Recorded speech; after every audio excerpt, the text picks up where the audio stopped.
Welcome to Facts TV News, where everything is true. Pedestrian hit by coaster bus on Mullines Road in serious condition. An unidentified male pedestrian was seriously injured in an accident along Mullines Road, St. Andrew on Saturday afternoon.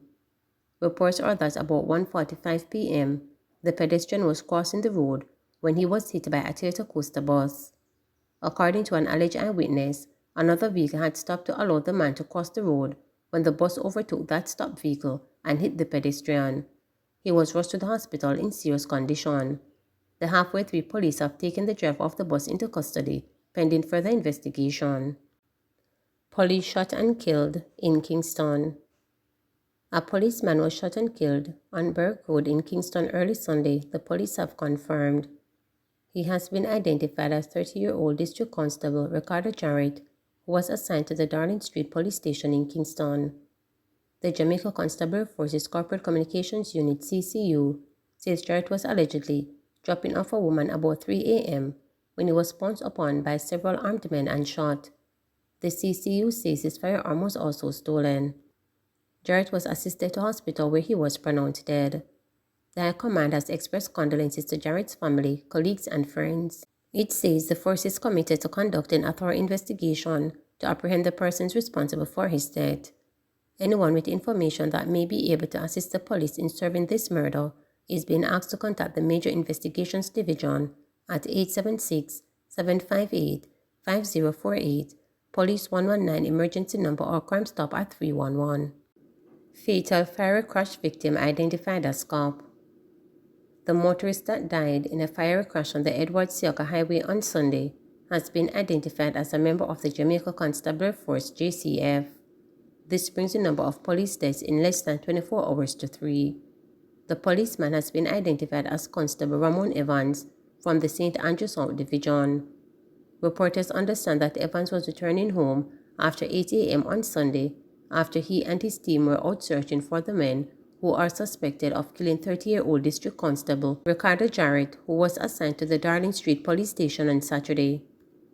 Police reports are that the Nissan Sunny motor car in which the deceased was traveling was completely burnt out. The fire brigade, which was summoned to the scene, extinguished the blaze and removed the burnt remains from the motor vehicle. Additionally, well-known crime fighter and retired Senior Superintendent of Police Deborah Hines has died. Information reaching the reporter is that he passed away on Sunday morning. The cause of death has not been revealed. One and Ready being urged to turn himself in. Detectives assigned to the Clarendon Criminal Investigations Branch (CIB) are appealing for a person of interest in connection to several crimes committed across the division to turn himself in. He is Menelik Youngsam, otherwise called One and Ready, whose last known address of Old Harbour in St. Catherine and Sunset Crescent footpaths in Clarendon. Youngsam is considered armed and a threat to residents and lawmen in the parish according to the police. He is to report to the Maypen CIB by 6 p.m. on Monday, May 8, 2023. Meanwhile, anyone with information that can assist the police in locating Menelik Youngsam is asked to contact the Maypen Police at 876-986-2208, Police 119 emergency number, or Crime Stop at 311, or the nearest police station. Thieves broke into Big Tree Mobile Store, stole items valued over $2.5 million. Thieves early Sunday broke into Big Tree Mobile Store in Premier Plaza in Halfway Through St. Andrew, where they stole several phones and devices. Reporters understand that the estimated cost of stolen items is valued over $2.5 million. According to a woman who identified herself as the store manager, she received a call from Hawaii Security Sunday morning, and she got to the store about 4:35 a.m. She realized the store was broken into. The store was ransacked. They hit through the glass and damaged the stuff, stole a lot of phones, and they stole other devices, the woman said. Cops killed mentally challenged man in St. James in the Launches probe. A man believed to be of unsound mind was shot and killed by police in Lilliput, St. James on Saturday. Up to publication time, the man had not been identified. Reports reaching reporters were that, around 5:20 p.m., lawmen responded to a report of a man attacking people in the area.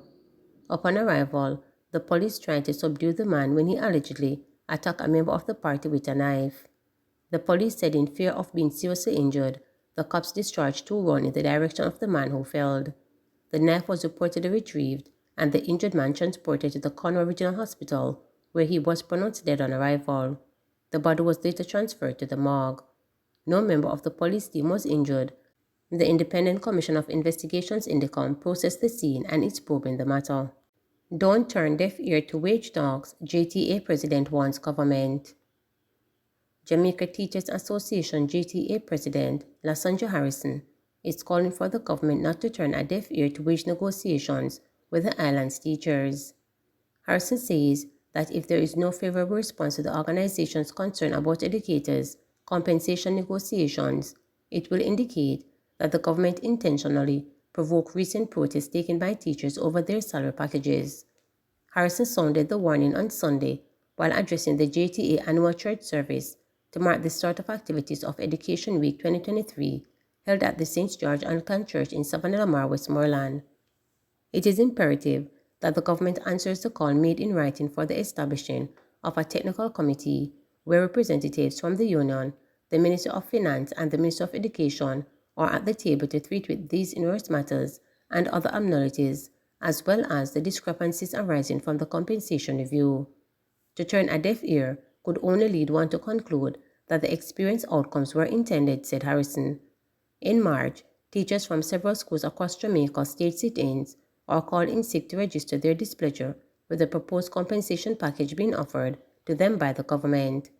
At that time, the educators declared that they would not be bullied into signing the wage agreement, which the government had urged them to do, as there would be no room for the budget for the 2023-2024 financial year to pay retroactive sums. At a meeting of the JTA's delegates on March 8, some 578 ballots were cast regarding the wage deal, of which 346 rejected the offer, 227 accepted it, 4 ballots were spoiled and 1 was rejected. Delegates agreed to accept the deal at a subsequent vote. Interestingly, on March 12, JTA President-elect Leighton Johnson signed a wage agreement with the Government of Finance, although Harrison refused to participate in that meeting. During Sunday church service, Harrison suggested that the education sector needs divine intervention to address its current challenges and warned that demotivating teachers will result in a sector functionality being hindered. Educators' content with too much and hence God's continued grace and mercy must be sought. This is the source through which our passion for service is reignited, especially now in this climate of demotivation stemming from the compensation restructuring exercise. Be encouraged, my colleagues. No matter is over until the Eternal Father says it is finished, said Harrison.